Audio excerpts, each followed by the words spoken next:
Baginda Rasulullah menceritakan tentang 3 orang yang masuk dalam gua, lalu kemudian tertutup mulut gua itu dengan batu yang jatuh, mereka tak boleh keluar. Maka mereka masing-masing berdoa kepada Allah sebagai senjata yang begitu ampuh, yaitu berdoa. Satu mengatakan, ya Allah, aku adalah orang yang berbakti kepada orang tuaku, sehingga satu hari aku membawa susu untuk kuberikan kepada orang tuaku. Aku dapati orang tuaku dalam keadaan tidur. Anak kecilku meraung-raung dan menangis ingin minta susu daripada aku. Aku tak berikan sebelum aku bagi kepada orang tuaku terlebih dahulu. Bila mana amal bakti aku kepada orang tuaku ini adalah amal yang engkau kabulkan, maka keluarkanlah kami daripada masalah dengan masalah yang kami hadapi. Batu itu bergerak sikit, menunjukkan amal perbuatannya adalah maqbul. Fahimtum? Dia bertawassul dengan amal perbuatannya.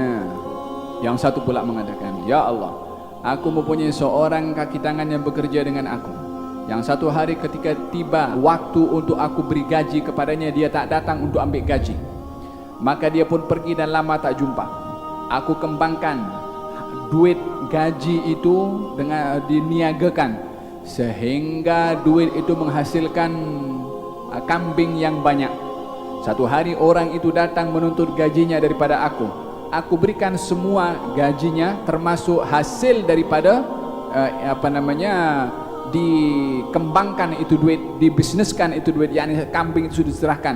Dia tukang gaji itu pun kaki tangan itu pun mengatakan, macam mana aku boleh ambil ini semua? Kali ini adalah harta kamu semua. Walhasil diambil pada akhirnya. Kata orang itu, ya Allah, bila mana amal aku itu memberikan hak orang lain tersebut menjadi amal yang kau kabulkan, selesaikanlah aku daripada masalah ini. Batu itu bergerak sikit, belum boleh keluar.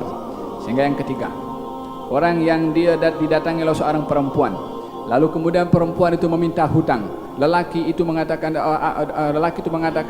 bahwasanya kamu kalau ingin aku beri hutang, hendaklah menyerahkan kehormatan kamu kepada aku.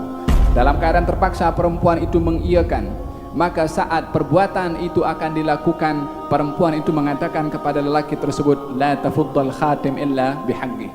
Jangan kamu melakukan perkara yang sedemikian kecuali dengan cara yang dihalalkan oleh Allah Subhanahu wa taala. Maka diingatkan tentang hukuman Allah Subhanahu wa taala kepada lelaki tersebut. Maka lelaki itu pun berhenti dan lalu tidak melakukannya, lalu dihalalkan duitnya kepada perempuan itu. Kata lelaki itu mengatakan, ya Allah, bila mana amal aku ini, yakni amal apa yang dia buat? Amal menghindarkan diri daripada berzina. Kalau engkau terima, maka selesaikanlah aku daripada masalah ini. Barulah batu itu terbuka dan mereka adalah keluar dengan selamat.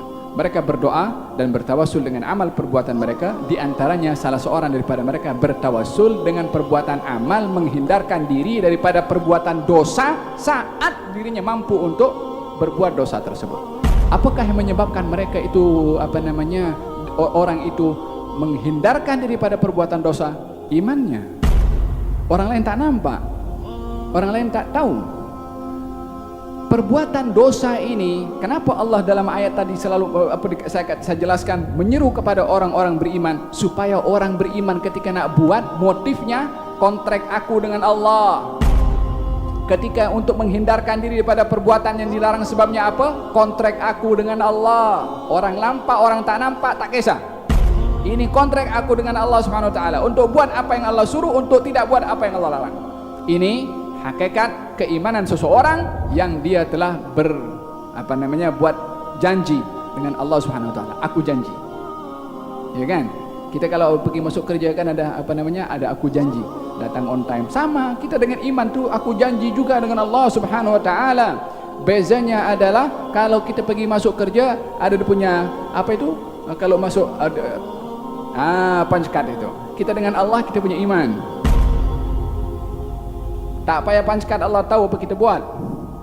Hanya saja kita ini menghargai pengawasan Allah atau tidak, itu konsep ihsan yang kita diajarkan oleh Nabi. Menyembah Allah seakan-akan kita tengok Allah. Kalau kita tak mampu ke peringkat tersebut, yakinlah kalau kita sentiasa dipantau oleh Allah Subhanahu wa taala. Jangan jadi yang ketiga, sudahlah tak sampai kepada maqam musyahadah untuk melihat kebesaran Allah dalam ibadah yang kita lakukan, tidak menghadirkan Allah yang mengawasi kita kepada apa yang kita perbuat, yang kita lakukan. Nak jadi apa?